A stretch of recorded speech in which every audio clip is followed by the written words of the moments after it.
رکھوں گا.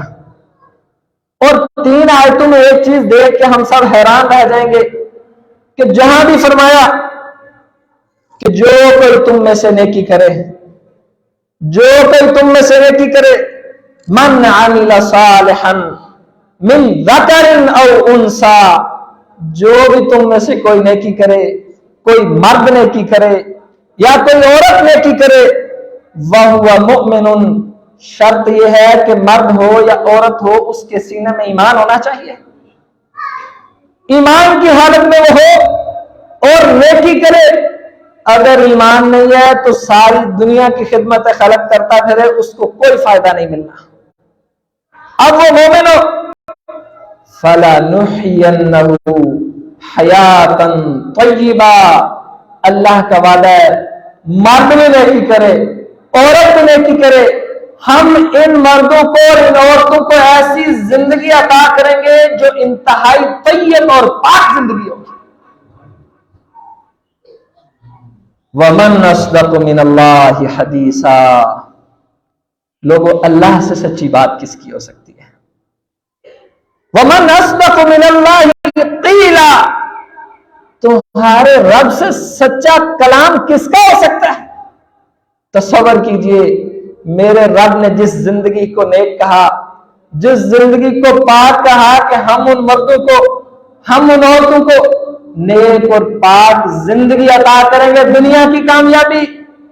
اب یہ آخرت کی بات نہیں ہوئی، بندہ مومن ہو عورت مومنہ ہو اور وہ اللہ سے ڈرتے ہوں ایمان کی حالت میں، ہمارا وعدہ ہے ہم ان کو نیک اور پاک اور طیب زندگی عطا کریں گے. ذرا سوچئے کیا اس دنیا میں الزام تراشیاں، مصیبتیں، ایک دوسرے سے تنگ، حقوق و لباد کی چوریاں اور طرح طرح کے یہ فکریں ہوں گی یا ہر طرف امن و امان ہوگا؟ امن و امان ہوگا.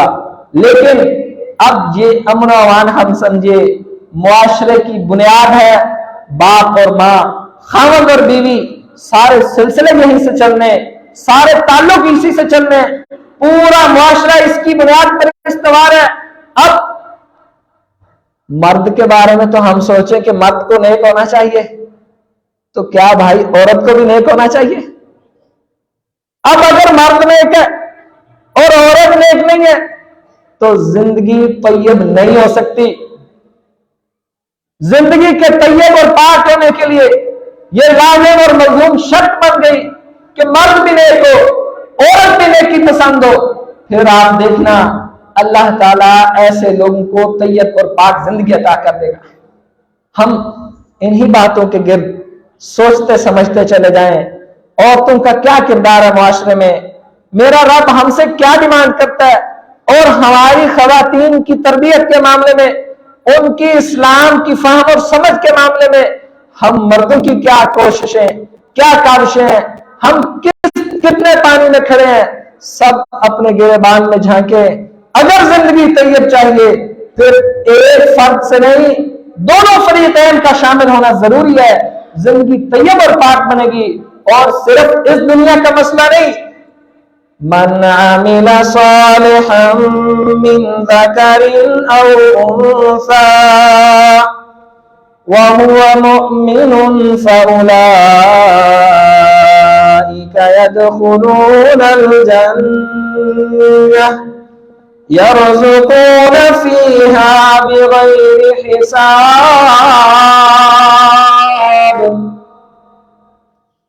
جو بھی کوئی نیکی کرے، چاہے مرد نیکی کرے یا عورت نیکی کرے. کیا یہ اللہ کے اس قرآن کی آیتوں میں ہمارے لیے پیغام نہیں؟ کیا ضرورت تھی؟ کیا کافی نہیں تھا کہ ایمان والے نیکی کریں، اللہ سے ڈرنے والے نیکی کریں، نماز پڑھنے والے نیکی کریں، توحید پر قائم رہنے والے نیکی کریں؟ کیا کافی نہیں تھا اتنا؟ بالکل کافی بھی تھا اور شافی بھی تھا.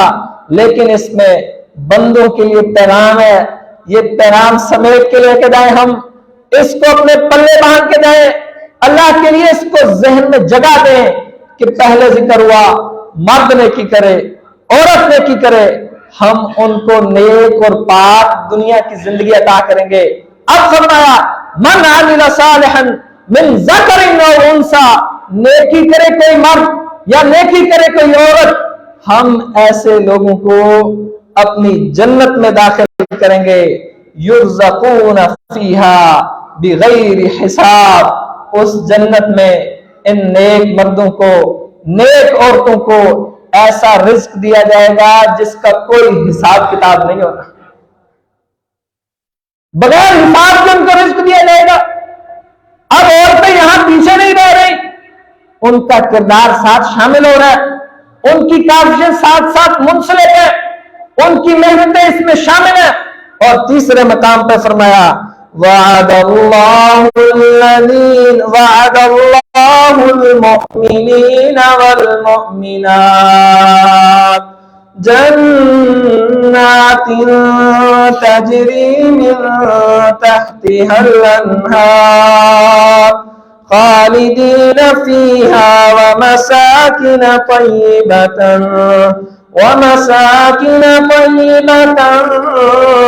فی جنات عدن ورضوان من اللہ اکبر ذالک هو الفوز العظیم۔ اللہ کا وعدہ ہے مومن مردوں سے اور مومن عورتوں سے، جو بھی نیک کام کرے گا اللہ ان کو ایسی جنتوں میں داخل کرے گا جن میں وہ ہمیشہ رہیں گی، اور ان کو برکت والے اور طیب اور پاک گھر عطا کیے جائیں گے، اور اللہ کی طرف سے دونوں کو خوش ندی کے سرٹیفکیٹ بانٹ دیے جائیں گے۔ حکم ہوگا کہ آپ کا رب آج آپ سے خوش ہے، ذالک هو الفوز العظیم۔ لوگوں یہ ہے سب سے بڑی کامیابی۔ اب حقیقی کامیابی یہ ہے، ہم نے جنت کی آیات میں پڑھا، ایمانداری سے سوچئے کیا حقیقی کامیابی یہ ہے کہ بندہ جنت میں جائے، اس کے اماں ابا بھی جنت میں جائیں، ان کی بیگمات بھی جنت میں جائیں، ان کی بیٹیاں اور بیٹے بھی جنت میں جائیں، یا صرف کامیابی یہ ہے کہ مرد تو کامیاب ہو جائے لیکن عورتیں ٹھہری رہیں کسی اور طرف؟ اس ظلم کی طرف گریبان میں جھانکنا ہے ہم سب نے۔ صحابیہ رسول ہیں، کہتی ہیں میں نے نبی علیہ السلام کے پیچھے نہ جمعے پڑھے، میں نے اتنے جمعے پڑھے نبی علیہ السلام کے پیچھے کہ پیارے نبی علیہ السلام خطبے میں سورۃ قاف کی تلاوت کرتے تھے، حتیٰ کہ میں جمعہ پڑھتی رہی اور سورۃ قاف سنتی رہی، جیسے سبح اسم ربک الاعلی غیر شعوری طور پر اکثر لوگوں کو یاد ہے کیونکہ ہر جمعے سنتے ہیں۔ اب اتنے جمعے پڑھے کہ ہر جمعے میں سورۃ قاف کی اکثر تلاوت سن کے مجھے سورۃ قاف زبانی حفظ ہو گئی۔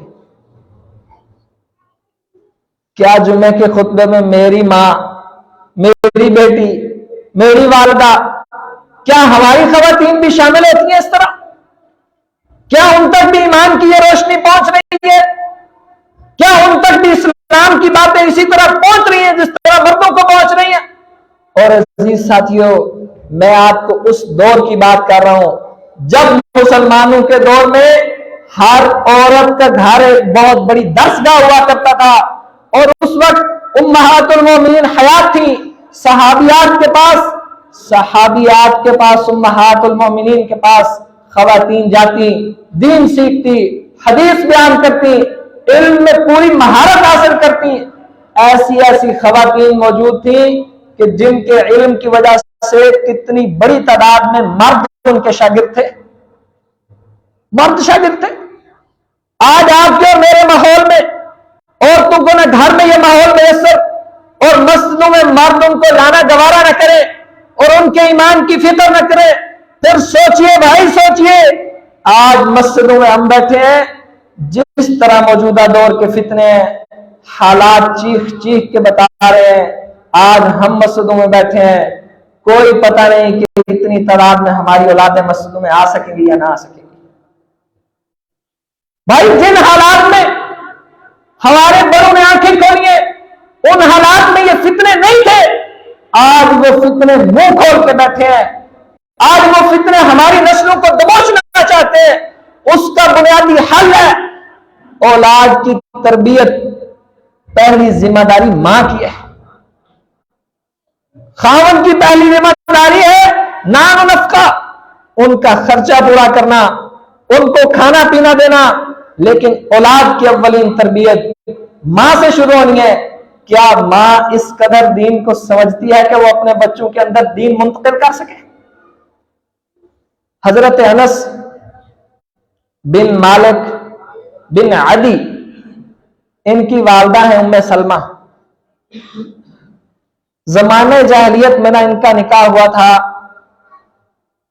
عدی نامی ایک شخص سے، مالک بن عدی۔ اب یہ اس شخص سے اس بنیاد پر الگ ہو گئی کہ وہ کفر میں پھنسا ہوا تھا اور یہ ایمان لے آئی، ایمان چھوڑ اسلام قبول کر لیا۔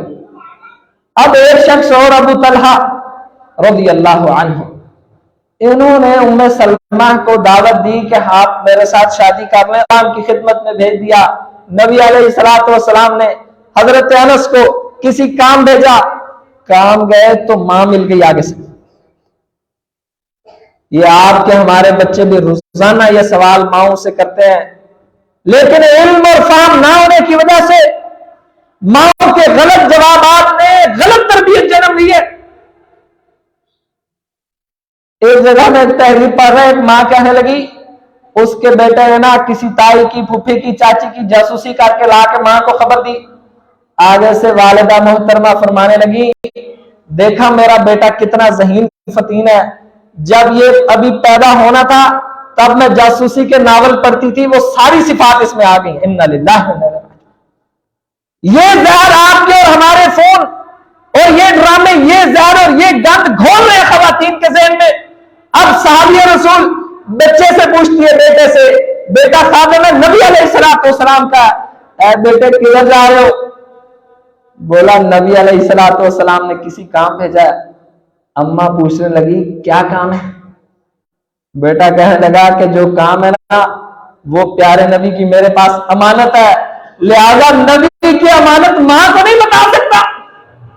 آئے ہائے، ماں چیخ اٹھی خوشی سے کہ اللہ تیرا شکر ہے، میں یہی چاہتی تھی، یہی اسلام اور یہی تربیت چاہتی تھی کہ بچوں کو اس قدر امین بنایا جائے، اگر کوئی خبر امانت کی ہے تو وہ خبر محمد کی ہے، ماں کی نہیں ہے صلی اللہ علیہ وسلم۔ کیا آپ کے ہمارے بچوں کے اندر ایسی امانت داری ہے؟ اور یاد رکھیے باپ ہزار کوششیں کر لے، پہلا کردار ماں کا ہے۔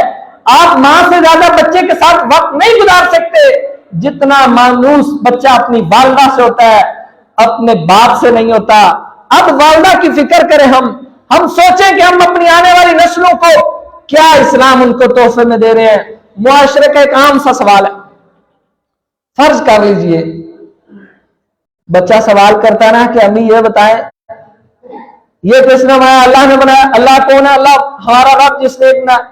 اب بچے نے سوال کر دیا کبھی چلتے چلتے کہ امی جان کیا اللہ تعالیٰ ہنستے بھی ہیں؟ سوچیے ذرا اپنے دلوں میں جواب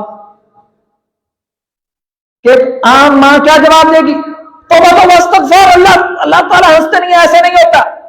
بھائی آپ نے اللہ پہ بہتان باندھ دیا یہ کہہ کے، جب میرا رب قرآن میں بیان کر رہے، میرے نبی علیہ الصلوۃ والسلام بیان کر رہے کہ میرے رب کا ایک وصف مسکرانا بھی ہے۔ یاد ہوگا آپ کو جنتی کے واقعے میں، جنتی اللہ کو کہے گا اے میرے رب آپ میرے ساتھ مذاق کرتے ہیں، اللہ تعالیٰ اس بات کو مسکرا دیتے ہیں۔ اب علم نہ ہونے کی وجہ سے، تربیت نہ ہونے کی وجہ سے، دین کے فہم اور شعور سے دوری ہونے کی وجہ سے ماں نے بچے کو وہ سبق پڑھا دیا جو اللہ کے بارے میں حق نہیں ہے۔ بھائی اگر حق نہیں بتانا تو باطل تو مت بتاؤ، اگر سچ نہیں بتا سکتے جھوٹ تو مت بتاؤ۔ اس طرح کی 1000 مثالیں دی جا سکتی ہیں کہ عورتوں کا کیا کردار بنا ہمارے معاشرے میں۔ بھائی کردار تب بنے گا جب ان کا دین پڑھنے سے تعلق ہوگا، جب ان کا اسوہ رسول سے تعلق ہوگا، جب ان کا سیرت النبی سے تعلق ہوگا۔ ہفتے میں ایک دن کے لیے جمعہ آتا ہے، مسلمان کتنے شوق سے اپنی خواتین کو لے کے آتے ہیں، یہ سوالیہ نشان ہے ہم سب کے اوپر۔ اگر میرے معاشرے کی ماں بہن بیٹی ہفتے میں ایک دن اپنے کام کے لیے بازار جا سکتی ہے، سکول اور کالج میں کسی کام سے جا سکتی ہے، خوشی اور غمی پہ جا سکتی ہے، کیا ہفتے میں ایک دن 1 گھنٹہ مسجد میں آنا جرم ہوگا؟ وما قدر اللہ حق قدری، ان لوگوں نے اللہ کی وہ قدر نہیں کی جو قدر کرنے کا حق تھا۔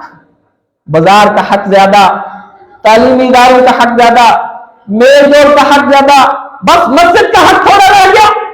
نبی علیہ السلام کا دور ایسا نہیں تھا، مرد نماز پڑھتے تھے، پیچھے بچے نماز پڑھتے تھے، اور آخری صف میں عورتیں نماز پڑھتی تھی۔ یہ ماحول تھا مدینہ کا، عورتوں کو برابر یہ حق حاصل ہے کہ وہ اللہ کا دین سیکھیں۔ نبی علیہ السلام نے فرمایا، اللہ کے بندو، اللہ کی بندیاں جب تم سے مسجد جانے کی اجازت مانگے ان کو مت روکو، یہ ان کا حق ہے کہ وہ مسجدوں میں جائیں، اللہ کا دین سیکھیں، ان کا ایمان تازہ ہو، وہ اپنے اسلام کو پھر سے اپنے اسلام کو، اپنے ایمان کو تازہ کر کے اللہ کی عبادت میں لگ جائیں۔ ایسے کردار تاریخ نے دکھائے ہیں۔ بھائی یہ کردار تربیت سے ہوگا، ان تک اسلام پہنچانے سے ہوگا، ان تک ایمان پہنچانے سے ہوگا۔ اللہ کی یہ بندیاں ہم سب کی بطور خادم مقرر نہیں ہے، ان کا پہلا حق یہ ہے کہ وہ اللہ کی بندیاں ہیں، ان کا دوسرا حق یہ ہے کہ وہ اللہ نے آپ کی خدمت کے لیے مقرر کیا ہے۔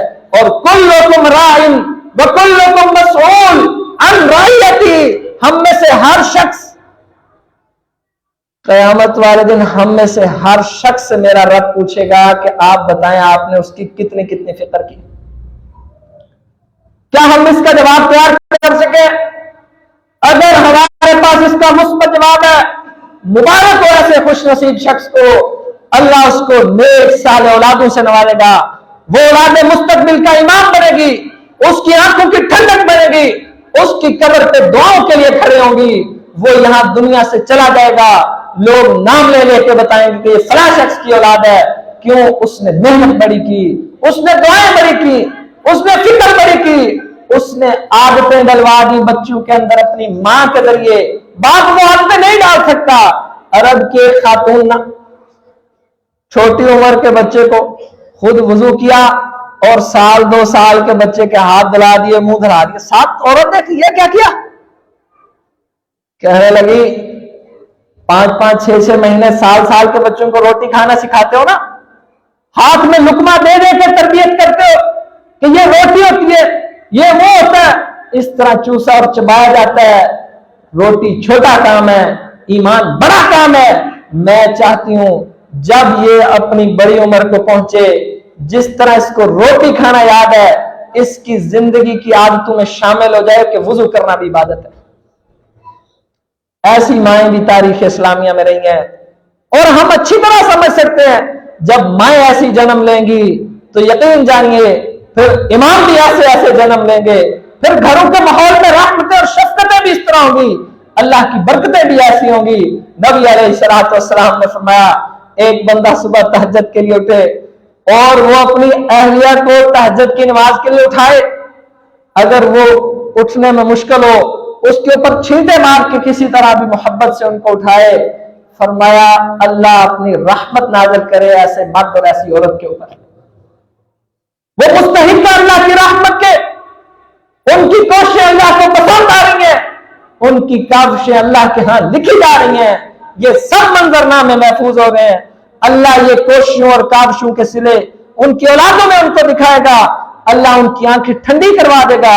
انہوں نے اپنی اولادوں کو اپنے رب کا فرما بردار بنایا، میرا رب ان اولادوں کو والدین کی خدمت پر فائز کر دے گا۔ حضرت عمر نے ایک دن اپنے دور خلافت میں گلیوں میں چکر لگانے نکلے، ایک گھر سے آواز آئی کہ ماں کہہ رہی ہے بیٹے کو، اپنی بیٹی کو کہ دودھ میں پانی ڈال دو۔ بیٹی کہنے لگی کہ امیر المؤمنین نے منع کیا دودھ میں پانی ڈالنے سے۔ اب اماں بولی کہ امیر المؤمنین تو سویا ہوا ہے۔ بیٹی کہنے لگی ماں جان امیر المؤمنین سویا ہوا ہے لیکن اس کا رب دیکھنے والا بھی ہے اور سننے والا بھی ہے۔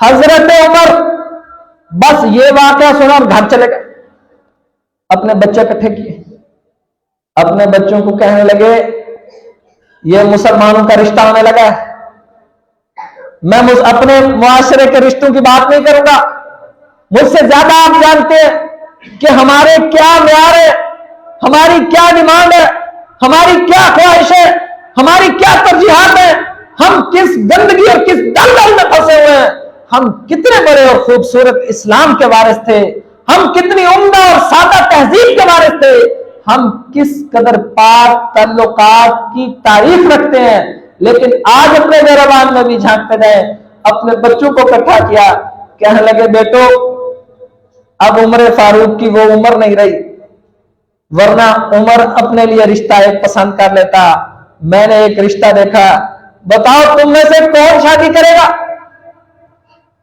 اعتماد دیکھیں، بیٹا عاصم بولا کہ ابا جان میں شادی کروں گا، یہ ہے بچوں کا اعتماد کہ باپ نے جو پسند کیا وہ ہر سے آخر ہے، بس یہ نہیں کہا کہ زندگی ہم نے گزارنی ہے یا آپ نے، یقیناً بچوں کا حق ہے، لیکن یہ خلا پیدا ہوا ہے جب تربیت کا خلا پیدا ہوا ہے، جب تربیت ایک سی، نظریات ایک تھے، سوچ ایک تھی، مشن اور مقصد ایک تھا اور وہ دین اسلام تھا، پھر باپ بھی وہی سوچتے تھے، بچے بھی وہی سوچتے تھے، اب بیٹے عاصم نے ہاں کر دی، رشتہ دیکھا کسی نے نہیں، پتا کسی کو نہیں، عمر فاروق کو صرف ایک بات پسند آئی کہ جس عورت کے دل میں اس قدر اللہ کا خوف اور اس کی غیرت ہے اس کی کیا شان ہوگی، باپ کو بلوایا عورت کے، او بھائی اللہ کے لیے ان مثالوں سے ہم سیکھ کے جائیں، سب سے پہلے میں اس منبر پہ کھڑا اپنے گریبان میں جھانکوں، ہم کیا اپنی آنے والی نسلوں کو ایسی مائیں، ایسی بیٹیاں، ایسی بہنیں میسر کروا رہے ہیں؟ کیا ہم اس بات کی فکر کر رہے ہیں کہ معاشرے میں ایسی اللہ کی بندیاں موجود ہوں، ایسی بہنوں اور بیٹیوں کی کردار سازی کی جائے، ایسا ذہن بنایا جائے، پھر ہی کوئی انمول ہیرے سامنے آئیں گے، امت مسلمہ کو اس دلدل سے نکال سکیں گے جہاں پستی اور پستی ہی ہے، جہاں ذلت اور ذلت کا سامنا دن رات کر رہی ہے امت مسلمہ۔ اب اس کے باپ کو بلوایا، باپ پریشان ہو گیا کہ خلیفہ وقت کا حکم آیا، سارا واقعہ ذکر کیا، بیٹے عاصم کی شادی ہو گئی اس خاتون سے، شادی کی بنیاد صرف یہ تھی کہ وہ کہتی تھی دودھ میں پانی اس لیے نہیں ڈالنا کیونکہ آسمان سے رب دیکھ رہے۔ پھر بتاؤں آپ کو اللہ نے بیٹا کون سا دیا؟ عمر فاروق کے بیٹے عاصم کی شادی اس خاتون سے ہوئی، میرے رب نے بیٹا دیا، اس بیٹے کو تاریخ عمر بن عبد العزیز کے نام سے جانتی اللہ۔ حضرت عمر کے بعد تاریخ اسلامیہ میں دوسرا نام عمر بن عبد العزیز کا، ان کے انصاف اور ان کے حق گوئی اور صداقت کا، ان کے زہد اور تقوی کا اور پرہیزگاری کا، ان کا زہد اور تقوی تو دنیا جانتی ہے، اخلاق اور کردار کو دنیا جانتی ہے۔ کیا مسلمان بھول گئے کہ وہ کس ماں کے بیٹے تھے، اس ماں کی تربیت کیسی تھی، اس کا کردار کیسا تھا، اس کا اخلاق اور خوف خدا کیسا تھا؟ ہم اللہ کے لیے کوششیں کریں، اپنی خواتین کو ان جمعوں میں لایا کریں اس مقصد سے کہ ان تک اللہ کا پیغام پہنچ جائے، ان کی اسلام کے مطابق تربیت ہو، اپنے گھر میں اللہ کے قرآن کے ترجمے کی کوئی کلاس شروع کریں، ان کے سامنے امہات المومنین کے واقعات رکھیں، آپ کو اثر نظر آئے گا کہ کردار کتنے بدل رہے ہیں، اخلاق میں کتنی بہتری آ رہی ہے۔ یہی حل ممکن ہے عمدہ اولادوں اور نسلوں کے لیے۔ اللہ تعالی ہم سب کا حامی و ناصر۔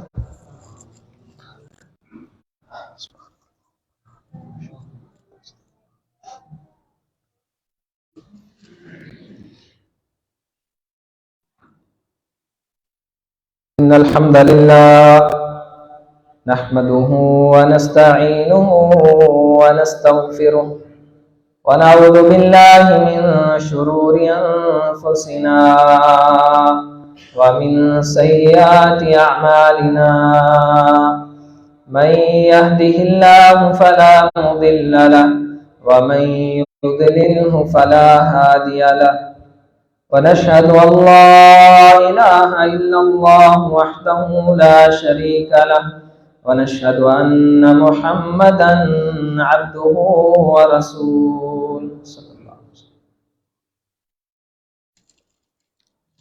اگر کسی نے یہ سوچا کہ مردوں کی تو سمجھ آتی ہے، عورتوں کی تربیت شاید کہ ممکن نہیں ہے، نبی علیہ الصلوۃ والسلام سے پوچھا گیا، اے اللہ کے رسول صلی اللہ علیہ وسلم، اکبر الکبائر کیا ہے؟ بڑے بڑے اور کبیرہ گناہ کن کو کہتے ہیں؟ الاشراک باللہ، اللہ کے ساتھ شرک کرنا۔ اور دوسرا کبیرہ گناہ یہ ہے کہ اللہ کی رحمت سے مایوس ہونا، کبیرہ گناہ ہے۔ اور تیسرا کبیرہ گناہ یہ ہے، پہلا مایوس ہونا اور تیسرا کبیرہ گناہ یہ ہے کہ اللہ کی رحمت سے نا امید ہو کر بیٹھ جانا۔ تینوں کبیرہ گناہ ہے۔ مومن مسلمان ہمیشہ مثبت سوچ کے خیر امید لگا ہی رکھتا ہے خیر کی، حتی یأتیک الیقین، یہاں تک کہ اس کو موت آ جاتی ہے لیکن اس کی امیدیں ہمیشہ اپنے اللہ کی رحمت پر زندہ اور وابستہ رہتی ہیں۔ ہم اس خیر کے پہلو کو زندہ رکھیں، شیطان کہیں کوئی شر کا پیغام پہنچائے اس کو فوراً روکے کہ تو غلط کہہ رہا ہے، اللہ کی بات سچی ہے، سب خیر کے کام ہو سکتے ہیں، ہونے اللہ کی رحمت سے ہیں۔ دعا ہم نے کرنی ہے، کوشش ہم نے کرنی ہے، اللہ تعالیٰ نے راستہ کھول دینا ہے۔ آپ جانتے ہیں کسی مسلمان کی مدد کرنا یہ بندے کے اوپر اللہ کی مدد کے دروازے کھولتا ہے۔ اور اگر سوچئے کہ کوئی بندہ اسلام کی مدد کرے، اگر کوئی اسلام کی مدد کرے پھر تو اللہ کی رحمت کے ٹھاٹھے مارتے ہوئے سمندر بندے پہ برسے۔